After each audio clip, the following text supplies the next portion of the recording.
For these folks, these postmodernist neo-Marxist types, compassion isn't reaching down and giving someone a hand up. It's stepping down and bringing everyone to the same level as the person who needed the hand up. And once everyone has stepped down to the same level, we can all share in the misery, until the dictators rise to the top of the heap, the same way it always happens. So I get it if your take on this is, let California be California. It'll serve as a warning to other states of what not to do.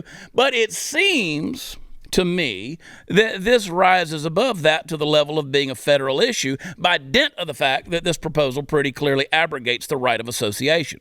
Folks, if I put up a sign on my store that says no shoes, no shirt, no service, well, I'm allowed to maintain that policy. If I own a hotel, I'm allowed to rent rooms out to whom I choose and to refuse whom I choose. Now, it can be dicey territory on the civil rights front, but we've come nowhere near this level of state and local government control on most things, and we shouldn't let it happen now.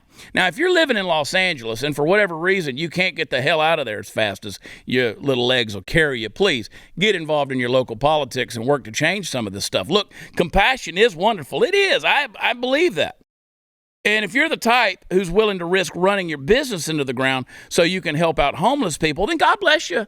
And power to you. But when you turn that decision over to the government, well, I'm sorry. And you've opened Pandora's box, and something a lot worse than a smelly bum is about to stumble out. I'd love to say it's a great idea. You want to get people off the street and all that kind of stuff. But I'm sorry, that's just not reality. That's just not reality. Not how it works at all. So you're going to have a very, very big problem with this. And those of you out there that are sitting there with your caustic glances and your wide-eyed protest to what I'm saying, again, you're free to open your home every night. If you got an extra bedroom, then you open up your home to the homeless and let them come in there. But if I am a business owner and my business is a hotel and hospitality, I can refuse the service to whoever I want.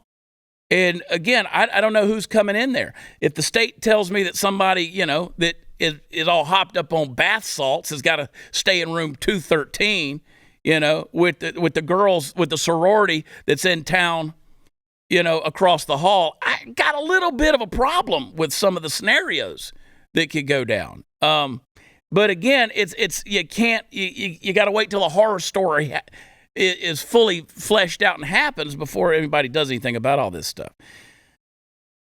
This is a perfect example of having your compassionate eyes way bigger than your realistic stomach. All right? And that, my friends, is what gets us in trouble every damn time. And then we scratch our heads going, well, I wonder what happened. Well, what happened is you think people are good and they're not. You think people are just going to be law-abiding citizens that are going to come in there and just be thankful that you gave them, a hot and a cot, a microwave jug of ramen noodles and a bed to sleep in. And it's just not going to happen that way. This is, it's kind of like saying, oh, you know what? That biological male now identifies as a woman, so we're going to put him in a women's penitentiary. And then you scratch your head trying to figure out why the hell 3 or 4 inmates have gotten pregnant. Right? Because, I thought they identified as a woman. Well, they did until their dick got hard. That's always a problem. So you start doing this kind of stuff with hotels and start cramming it down the throats of business owners, and we got a weird kind of tyranny going on in the name of compassion.